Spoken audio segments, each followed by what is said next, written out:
మ్యూట్లో ఉన్నట్టుంది, ప్లీజ్ ఒకసారి చెక్ చేసుకోండి audio. Good morning madam. Good morning అండి.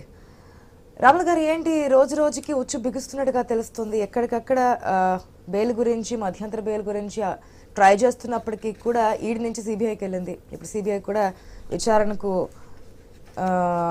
అరెస్ట్ చేయడం ఇవన్నీ చూస్తూ ఉన్నాం. ఏంటి మరి ప్రాసెస్ ఏ విధంగా ఉండబోతుంది? ముందుగా న్యూస్ ప్రేక్షకులకు, మీకు ప్యానల్ ఉన్నటువంటి మిత్రులకు అందరికి నమస్కారం మేడం. ఇప్పుడు చట్టము అనేది చట్ట ప్రకారం వెళ్తున్నటువంటి పరిస్థితి. ఇప్పుడు సిబిఐ గానీ ఈడీ గానీ సహకరిస్తుంది కవితమ్మ గారు. మరి అన్ని విధాలుగా ప్రభుత్వానికి అదే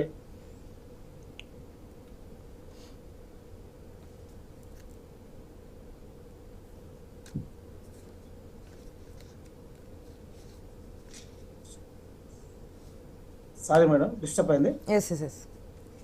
సారీ మేడం.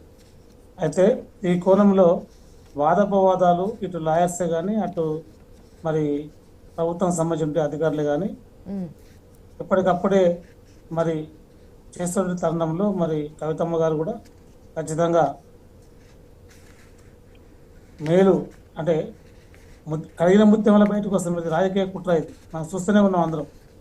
రాజకీయ కుటుంబంలో చేసిన కుట్ర ఇది. వ్యాపారాలు అందరూ చేస్తారు కానీ ఇప్పటివరకు కూడా లిక్కర్ స్కామ్ కానీ ఆ స్కామ్ వల్ల ఏ రాష్ట్రానికి ఇబ్బంది అయింది, ఎవరికి ఇబ్బంది అయింది కూడా చెప్పలేని పరిస్థితుల్లో ప్రభుత్వం ఉన్నది. కాబట్టి మేము ఒకటే మాట, కవిత గారు కావచ్చు, పార్టీ కావచ్చు, పూర్తిగా సహకరిస్తున్నాం. చట్ట పరిధిలో ఉన్నటువంటి అంశం అది. ఖచ్చితంగా బెయిల్ ద్వారా త్వరలో వచ్చేటువంటి అంశాలు ఉన్నాయి.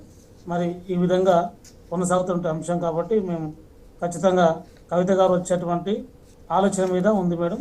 మరి రేపు వచ్చిన తర్వాత కూడా నిజ నిజాలు బయటపడితే మరి రాజకీయ కోణంలో జరిగిన కుట్ర ఇది.